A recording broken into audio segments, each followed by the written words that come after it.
وہ کہتا ہے کہ جب میں ساؤتھ افریقہ میں جاب کے سلسلے میں تھا تو وہاں ایک پارک تھا. اس پارک میں بہت رش لگا رہتا تھا کیونکہ وہ بہت خوبصورت پارک تھا. وہ علاقہ بہت گرینری تھا.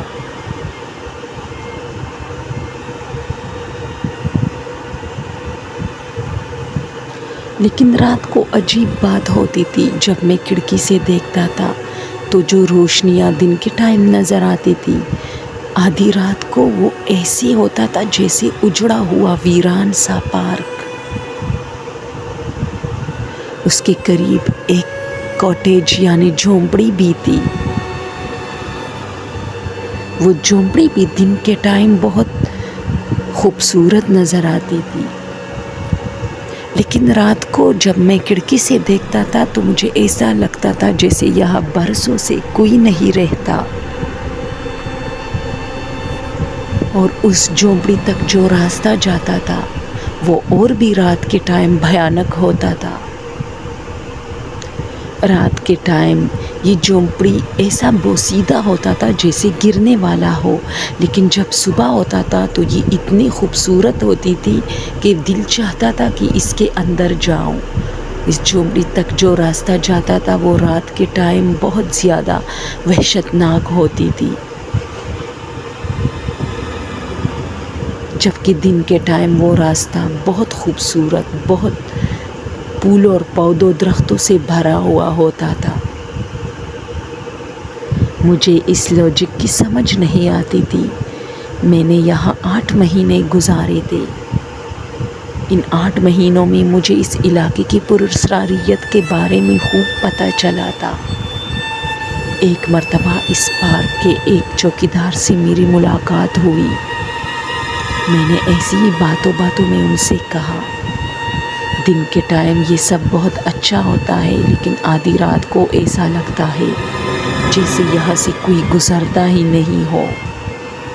اس نے میری طرف دیکھا اور کہا، یہی تو بات ہے، یہی تو اس پارک کی اور اس کاٹیج کی خاص بات ہے. یہ کہہ کے اس نے مجھے اور بھی ڈرایا اور خوفزدہ کیا. میں کافی پریشان ہوا. پھر میں روز اس چوکیدار سے ملنے کے لیے بے قرار رہتا تھا، کیونکہ میں چاہتا تھا کہ وہ مجھے بتائے کہ ایسی کیا خاص بات ہے. لیکن وہ مجھے دیکھ کے نظریں چراتا تھا، مجھ سے چھپتا تھا، مجھے دوبارہ کبھی نہیں ملا. پھر میری ٹرانسفر دوسرے علاقے میں ہوئی. یہاں کی ہر چیز رات کے ٹائم بہت بھیانک ہوتی تھی. میں جب دوسرے علاقے میں شفٹ ہوا تو وہاں اکثر اپنے دوستوں سے اس علاقے کا ذکر کرتا تھا. ان میں سے خیر سب کو پتہ نہیں تھا، لیکن ایک نے مجھے بتایا کہ ہاں، وہاں میری دادی کا پرانا گھر تھا، اور وہ بھی اس طرح کہتی تھی کہ یہ علاقہ رات کے ٹائم برباد ہوتا ہے. میں نے کہا، بھائی کیسے برباد؟ اس نے کہا کہ رات کے ٹائم میری دادی کہتی تھی کہ ایک لڑکی 4-5 کتوں کے ساتھ یہاں سے گزرتی ہے، اور جیسے ہی وہ گزرتی ہے تو یہاں کی حالات تبدیل ہو جاتی ہے. میں نے کہا، کیسے تبدیل ہوتی ہے؟ اس نے کہا کہ میری دادی کہتی تھی کہ یہاں ہر چیز پرانا نظر آتا ہے اور بہت بھیانک، اور جیسے صدیوں سے یہاں کوئی نہیں رہا تھا اس طرح نظر آتا ہے.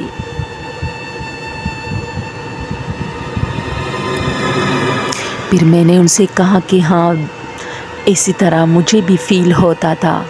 میں بھی جب کھڑکی سے دیکھتا تھا تو مجھے لگتا تھا جیسے یہاں صدیوں سے کوئی رہتا ہی نہیں ہے، لیکن دن کے ٹائم یہاں خوب رش لگا رہتا تھا. بہت پراسرار علاقہ تھا. وہاں کا چوکیدار بھی بہت پراسرار تھا. دوستو، یہ کہانی ایک پاکستانی شخص کے ساتھ ساؤتھ افریقہ میں پیش آیا تھا. اوکے دوستو، اگر آپ لوگوں کو چینل پسند ہو تو پلیز سبسکرائب کیجئے. Thank you.